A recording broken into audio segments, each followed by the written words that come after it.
أهلا وسهلا بيكم وأهم أحداث من مسلسل حق عرب بطولة النجم أحمد العوضي.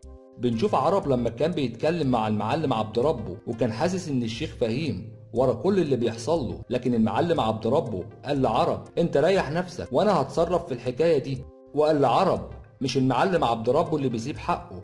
وبعد كده بنشوف رضا ورباح لما لحقوا حنان وودوها المستشفى، وكمان رباح قال لرضا انا ماشي وبيديها فلوس، ورضا قالت له انت مش هتطمن على حنان وتدخل لها، لكن رباح بيرد عليها وبيقول لها انتوا ناس مشبوهين. وكمان ماجدة بتقول لعرب حرام تسيب حنان، البنت ملهاش حد غيرك وذنبها هيكون في رقبتك.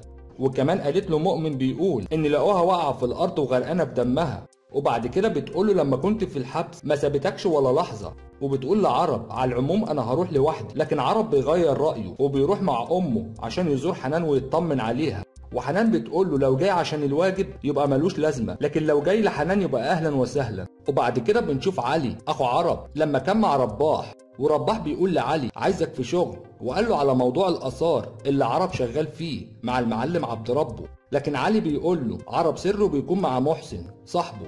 ورباح بيقول لعلي عايز اعرف الحكايه من اولها وانت اللي هتجيب النهايه يا علي. وبعد كده بنشوف عم غرباوي وكان بيقول لعرب حنان ملهاش غيرك، وكمان عمرها ما غلطت في حقك وكانت هتموت نفسها عشان بتحبك. وعرب بيقول لعم غرباوي حنان تقوم بالسلامه وبعد كده نتكلم، انا عايز اكون لوحدي. وبعد كده بنشوف رباح لما راح للجياشين وقال لهم عايزين نتفق ونبقى ايد واحده لان العدو بتاعنا واحد. وكمان الجياشين قالوا لرباح سيبنا يومين ونفكر، وشكلهم هيوافقوا على العرض اللي اتعرض عليهم من رباح عشان ينتقموا من المعلم عبد ربه اللي اكل حقهم. وبعد كده بنشوف انغام لما راحت عند عرب عشان تطمن عليه، وكمان كان باين عليها انها عايزه تعرف شعورها تجاه عرب. وبعد كده بتقول لعرب انا عازماك على الاهرامات زي ما وعدتك، وبالفعل عرب بيوافق وبيروح معاها الاهرامات، ودي بتكون بدايه الحب اللي هتحصل بينهم بين عرب وانغام. ولحد هنا سريعا دي بتكون اهم تفاصيل حلقه النهارده. يا ريت لو عجبكم الفيديو تدعمونا بلايك وتشتركوا بالقناه وتفعلوا الجرس على الكل، واستنونا بكره وحلقه جديده.